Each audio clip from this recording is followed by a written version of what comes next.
We're continuing to take a look at the chronological history that was happening around the time frame of Daniel, Jeremiah, and Ezekiel, because all three of these guys spoke prophetic words that would be of interest to Israel within the next several decades, as well as to us within, a few thousand years in the future. So Jeremiah chapter 29 was written from Jerusalem out to Babylon. You'll find if you get to verse 3, the king of Jerusalem, name was Zedekiah, he personally had this letter sent by the hands of trustworthy guys from him to Babylon. And Jeremiah's letter would serve as a progress report, so the king of Babylon would know everything is all peachy dandy and cool back in Jerusalem in his absence. So hopefully, as that false prophet Hananiah died, maybe Zedekiah's dream of forming this multi-nation anti-Babylonian coalition had died and everything was lovely, and hopefully Nebuchadnezzar would not hear about it.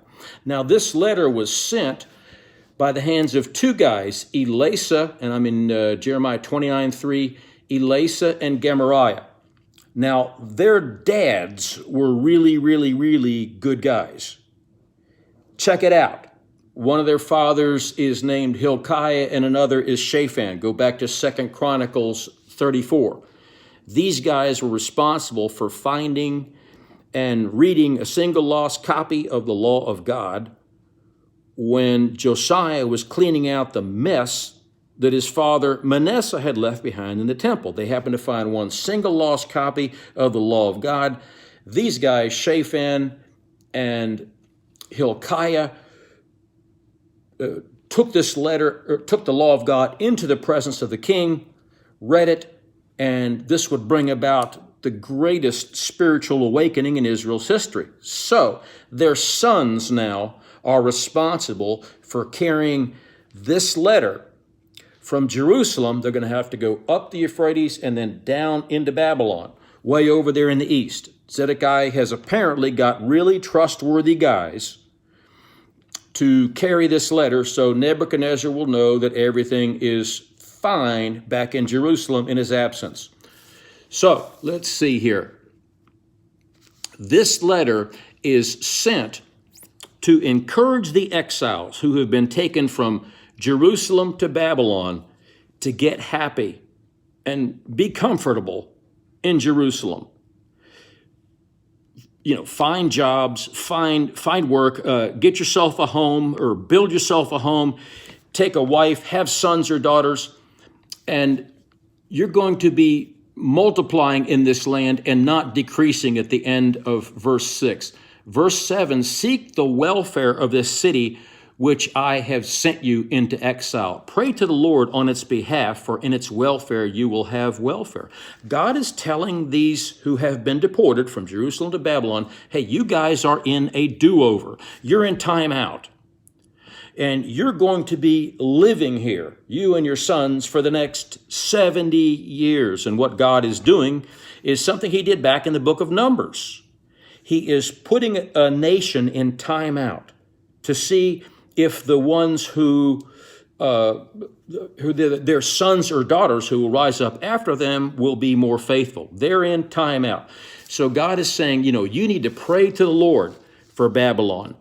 And you need to be happy there because in its welfare, you are going to have welfare. Verse 8, one more warning about listening to those false prophets who had been taken from Jerusalem to Babylon. Do not listen to these prophets or, the diviners, the dreamer of dreams. Don't trust these guys. They're prophesying a lie to you. This is reminiscent of Jeremiah chapter 27. When 70 years have been completed, and I'm in Jeremiah 29:10, I will visit you and fulfill my good word to you and bring you back to this place. And look at verse 11. This happens to be everybody's favorite verse. For I know the plans that I have for you, declares the Lord, plans for welfare and not for calamity, to give you a future and a hope. God is telling these guys, hey, you're in time out, but I have not forgotten you. I've not forgotten my plans for the nation of Israel. I have not forsaken Israel. I've got really, really good plans for you as a nation in the future. And he describes in verse 12 and following the intimacy that these following generations, when they return from Babylon back to Jerusalem, the intimacy that they'll have with God. You'll call on me, come and pray to me. I'll listen to you. You'll seek me when you search for me with all. Seek me and find me when you search for me with all your heart. God's saying, okay, I haven't forgotten you guys. I've got good plans for you as a nation, and I do have a future for Israel. I've not forsaken Israel. Now, in verse 15 and following, you guys are saying you have prophets that have been raised up for us in Babylon. And these prophets are always saying, well, thus says the Lord, this exile that we said was never going to happen is only going to last 2 years. And you guys let me get my directions right, you guys who have been deported over to Babylon are going to come back. That's the word of these prophets who've been raised up in Babylon. Jeremiah warns, hey guys, there's going to be nothing to come home to. These ones who remain in Jerusalem are going to be subject to sword, famine, and pestilence, and Jerusalem is going to be flattened. Don't put your hopes on coming back. There's going to be nothing to come home to. And in verse 21, he singles out 2 more false prophet guys, one named Ahab and one named Zedekiah. These guys are in Babylon. This Zedekiah guy, he's not to be confused with Zedekiah the king who remains back in Jerusalem. But these guys over here, Ahab and Zedekiah, are prophesying falsely in my name, God says, and I have not sent them. And I would assume they would have to be following on the shirt tails of all the false prophets who are saying, oh, thus says the Lord, this exile that we said was never going to happen is only going to last 2 years. And Jeremiah warns, these guys are going to be given into the hand of Nebuchadnezzar, and he will slay them before your eyes. Eventually, their name will be used as a curse. May the Lord make you like Ahab and Zedekiah, whom the king of Babylon, catch this, roasted in the fire. Now, we know that Nebuchadnezzar had a fiery furnace, and he had a reputation of using that furnace in applications other than metal smithing and pottery. We find that out from Daniel chapter 3.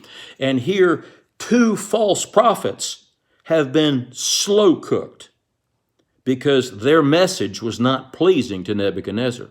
See, if anything rises up to threaten Nebuchadnezzar or his longevity, he's going to want to put that down real quickly.